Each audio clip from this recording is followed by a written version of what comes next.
Hello students, हमने last lectures में equation of motion को डिराइव किया था। यहाँ पे कुछ न्यूमेरिकल्स देखेंगे उसी पे बेस्ड।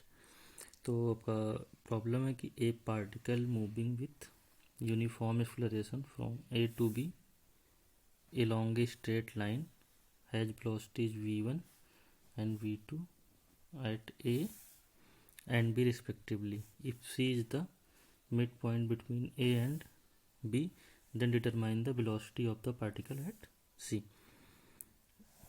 तो ये आपका पॉइंट ए है। पॉइंट ए पे वेलोसिटी आपका v1 है।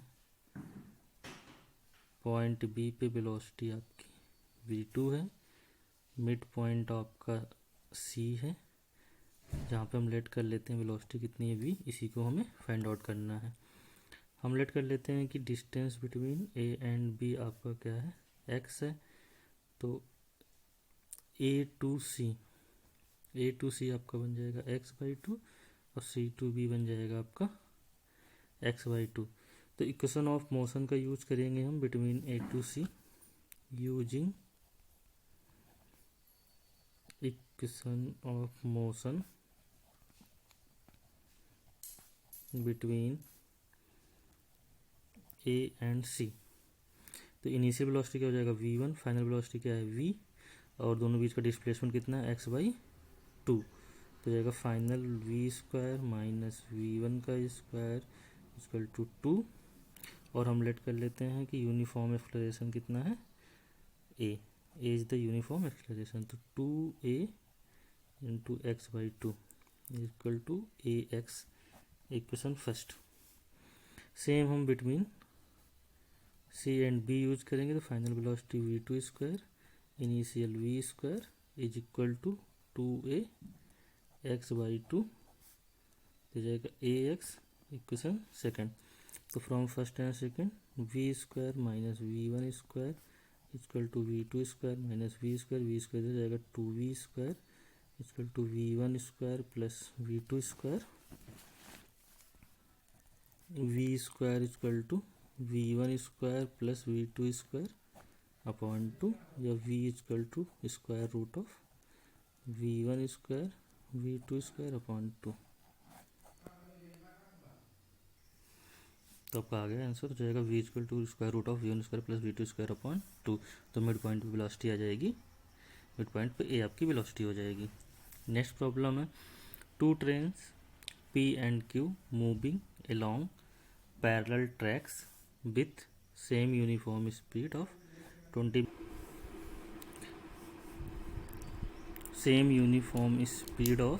20 metre per second.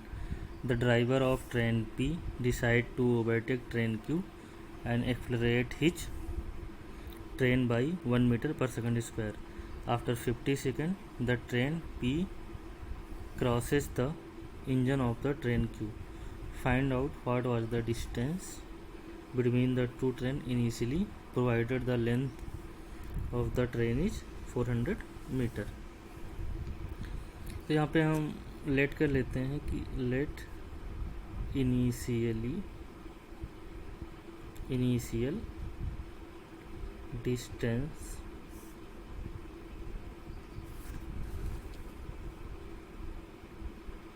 Between the train was x, और हमें गिवन है initial velocity of both the train 20 metre per second square, और acceleration of train P given है 1 मीटर पर सेकेंड स्क्वायर, और time कितना given है, time given है 50 second. तो हम डिस्प्लेसमेंट निकाल लेते हैं ट्रेन P का, कितना वो डिस्प्लेस्ड होगा इन 50 सेकेंड में। तो सेकेंड इक्वेशन यूज करेंगे s equal to ut plus half AT square use करेंगे। तो S P equal to ut plus half AT square. तो s equal to ut plus half AT square, तो ये आपका बन जाएगा u20 t50 plus half 21 into 50 का square 50 into 50, तो 2 को 50 को कैंसिल करेंगे 25 आ जाएगा, 20 को 50 से मल्टीप्लाई करेंगे तो 1000 आ जाएगा, और 25 को इससे मल्टीप्लाई करेंगे तो 1250, ये आपका बन जाएगा 2250 मीटर बन जाएगा displacement of the train P. और displacement of the train Q निकाल लेंगे तो u इंटू टी, क्योंकि इसमें एक्सेलरेशन नहीं है तो इनिशियल वेलोसिटी तो सेम थी 20 इंटू टाइम कितना था 50, तो आ जाएगा 1000 मीटर। अब डिफरेंस देख लेते हैं कितना हो जाएगा, S P minus S Q आपका हो जाएगा 220 माइनस 1000 तो जाएगा 1250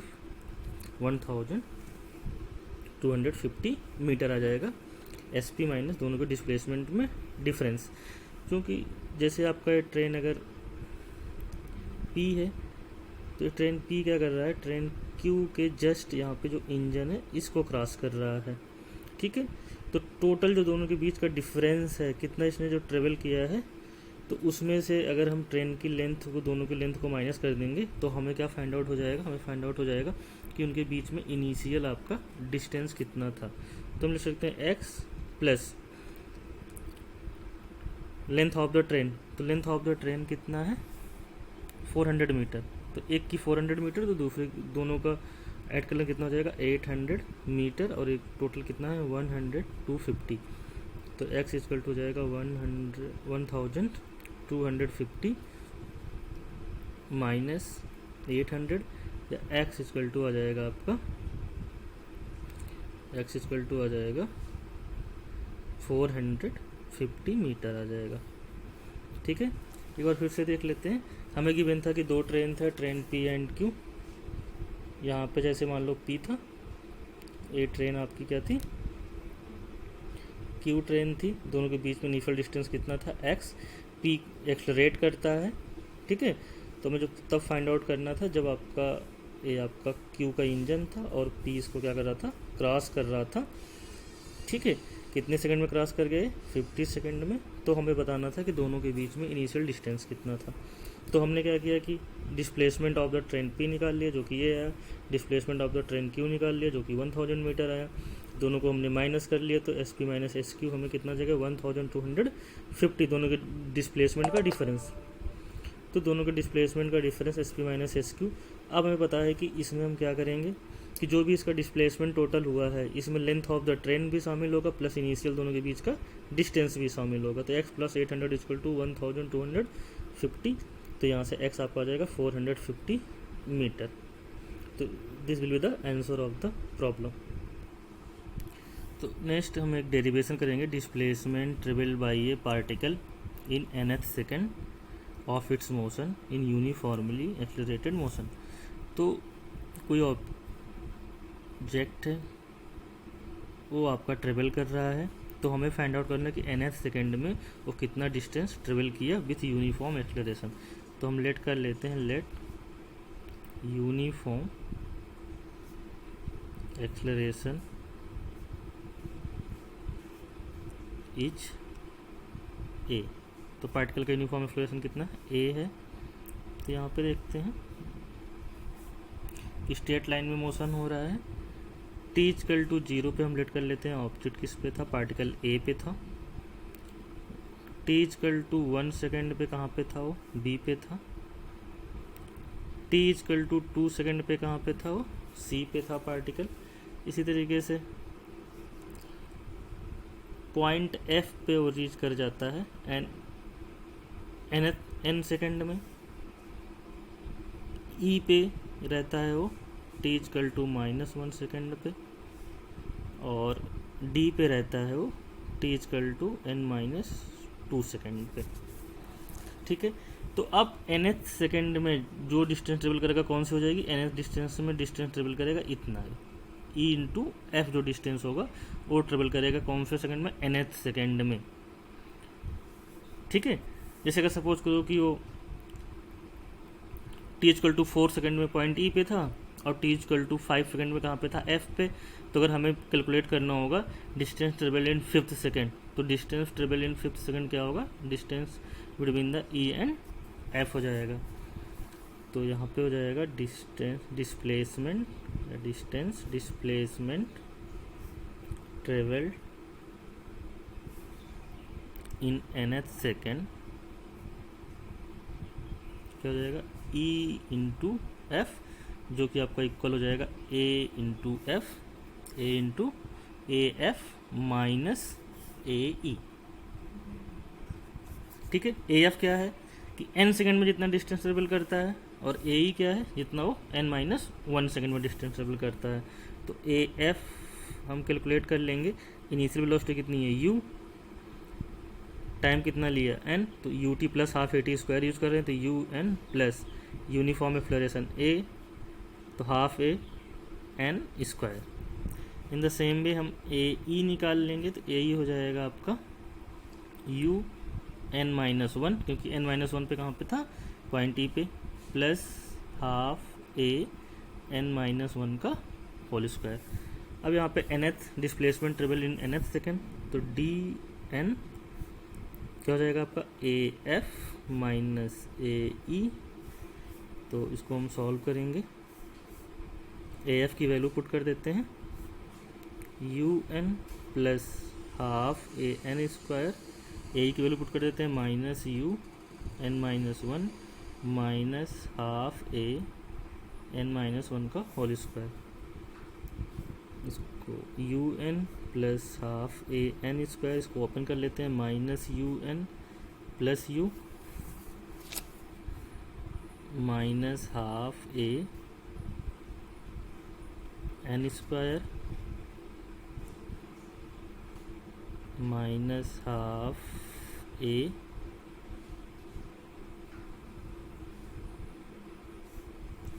कि n-1 स्क्वायर को हम ओपन कर सकते हैं, n square plus 1 minus 2n, तो n स्क्वायर में हाफ ए का मल्टीप्लाई होगा तो हाफ एन स्क्वायर, प्लस 1 में होगा तो माइनस हाफ ए, और माइनस 2n में होगा तो प्लस माइनस माइनस प्लस, 2 से 2 कैंसिल, प्लस an आ जाएगा। तो यहाँ पे देख सकते हैं un से un कैंसिल हो जाएगा, हाफ एन स्क्वायर से हाफ एन स्क्वायर कैंसिल हो जाएगा, आपका यहाँ पे आएगा dnth आ जाएगा, u यहाँ पे है, यहाँ से प्लस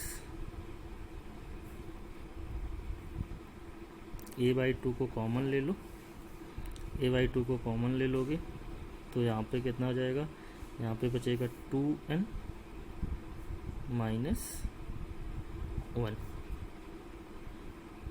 ठीक है, तो ये आपका आ जाएगा, फार्मूला आ जाएगा distance travelled in nth second, क्या आ जाएगा u plus half a 2n minus 1, dnth आपका आ जाएगा u plus half a 2n minus 1, distance travelled during the nth second, displacement travelled during the nth second आ जाएगा वो। ठीक है, फिर से देख लेते हैं कि हमने डेरिवेशन को कैसे किया। हमने कैसे किया कि हमने लेट कर लिया कि n सेकंड में कहाँ पे पहुँचा है, f पे, और n-1 सेकंड पे कहाँ पे रहा होगा, e पे। तो जो EF बनेगा वो nth सेकंड में डिस्प्लेसमेंट बनेगा, और EF इक्वल टू क्या हो जाएगा, AF माइनस AE। तो AF हमने निकाल लिया, AF क्या है n सेकंड में जो डिस्प्लेसमेंट ट्रेवल किया है, और AE क्या है n-1 में। तो दोनों को यहाँ पे माइनस करके सॉल्व कर लिया हमने, तो हमारा आंसर आ गया u plus half a 2n minus 1। यहाँ पे एक प्रॉब्लम देखते हैं कि a particle having initial velocity 10 metre per second square is moving with constant acceleration 4 metre per second square, the particle is moving in a straight line, find the distance travelled by the particle in 5th second. तो हमें given है यहाँ पे initial velocity u 10 metre per second, acceleration 4 metre per second square, और कहाँ पे straight line में travel कर रहा है, टाइम क्या गिवन है, हमें 5th सेकंड में निकालना है। तो हम फार्मूला यूज़ करेंगे using dnth equal to u plus half a 2n minus 1। तब यहाँ से बन जाएगा d5th हो जाएगा 10 प्लस हाफ एक्सेलरेशन 4 2 इंटू 5 -1, तो 2 2 जा 4 हो जाएगा, 10 + 2, 2 5 जा 10 -1 9 हो जाएगा, 10 + 18 ये आपका आ जाएगा 28 मीटर। नेक्स्ट टॉपिक है हमारा one dimensional motion in vertical line, या इसको हम बोलते हैं मोशन अंडर ग्रेविटी। तो मोशन अंडर ग्रेविटी में सबसे पहले हम साइन कन्वेंशन जानेंगे। अच्छा, मोशन अंडर ग्रेविटी क्या है कि अगर किसी पार्टिकल पर कोई भी फोर्स नहीं लग रहा है या कोई भी एक्सलरेशन नहीं है सिवाय एक्सलरेशन ड्यू टू ग्रेविटी के, मतलब ग्रेविटी के अंडर में जो मोशन होगा उस मोशन को हम बोलेंगे मोशन अंडर द ग्रेविटी। अब इसमें हम साइन कन्वेंशन कैसे लेते हैं कि अगर आपका अपवर्ड डायरेक्शन में किसी भी फिजिकल क्वांटिटी को हम मेजर करेंगे मोशन अंडर ग्रेविटी में तो उसको हम पॉजिटिव लेंगे, डाउनवर्ड डायरेक्शन में कोई भी चीज़ फिजिकल क्वांटिटी को हम मेजर करेंगे तो उसको हम नेगेटिव लेंगे, मतलब डाउनवर्ड डायरेक्शन में नेगेटिव आपका होगा, अपवर्ड डायरेक्शन क्या होगा, पॉजिटिव। फॉर एग्जांपल यहाँ पे देख सकते हैं एक ऑब्जेक्ट को हमने इनिशियल वेलोसिटी u से अपवर्ड डायरेक्शन में थ्रो किया है, तो और एक कितनी हाइट पे गया है, h हाइट पे गया है पॉइंट b तक। तो हम डिस्प्लेसमेंट देखेंगे, डिस्प्लेसमेंट किधर मेजर करेंगे, अपवर्ड डायरेक्शन में, तो डिस्प्लेसमेंट आपका +h हो जाएगा, पॉजिटिव हो जाएगा, अपवर्ड डायरेक्शन में है। इनिशियल वेलोसिटी अपवर्ड डायरेक्शन में है तो क्या होगा, पॉजिटिव हो जाएगा। और एक्सलरेशन ड्यू टू ग्रेविटी कहाँ पे एक्ट करता है, डाउनवर्ड डायरेक्शन में, तो इसलिए acceleration due to gravity a equal to क्या हो जाएगा, -g। तो हमारे सारे प्रॉब्लम में जो आपका मोशन अंडर ग्रेविटी में आएगा उसमें एक्सलरेशन ड्यू टू ग्रेविटी हमेशा हमें क्या लेना है, हमेशा हमें नेगेटिव लेना है। क्यों? क्योंकि जो एक्सलरेशन ड्यू टू ग्रेविटी होता है हमेशा किस डायरेक्शन में होता है, वो डाउनवर्ड डायरेक्शन में होता है। यहाँ पे देखते हैं नेक्स्ट एग्जांपल। यहाँ पे पॉइंट ए से या ऑब्जेक्ट को हमने थ्रो किया है विथ इनिशियल वेलोसिटी u, ए आपका इस तरीके से ट्रेवल किया, एक हाईएस्ट पॉइंट पे रीच किया, फिर वहाँ से डाउनवर्ड डायरेक्शन में आके पॉइंट बी पे आ गया।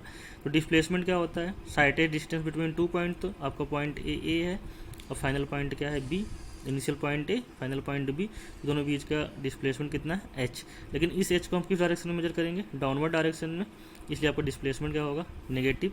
u की डायरेक्शन क्या है इनिशियली, अपवर्ड, तो u आपका यहाँ पे क्या है, पॉजिटिव। और एक्सलरेशन को हमने जैसे बताया कि हमेशा एक्सलरेशन क्या लेना है, हमें नेगेटिव लेना है, तो यहाँ पे एक्सलरेशन इक्वल टू -g हो जाएगा।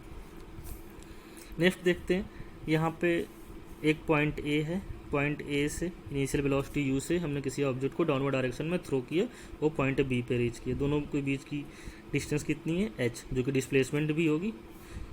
अब यहाँ पे इनिशियल पोजीशन क्या था इसका a, तो हमने डिस्प्लेसमेंट को किस डायरेक्शन में मेजर करेंगे, डाउनवर्ड डायरेक्शन में मेजर करेंगे, तो इसलिए डिस्प्लेसमेंट क्या है आपका नेगेटिव। इनिशियल वेलोसिटी किस डायरेक्शन में था, डाउनवर्ड डायरेक्शन में, तो इनिशियल वेलोसिटी भी क्या होगी, नेगेटिव, और एक्सलरेशन भी क्या होगा इसमें, नेगेटिव होगा। ठीक है, चलो यहाँ पे एक प्रॉब्लम देते हैं कि an body is drop from a height h। एक ऑब्जेक्ट को हम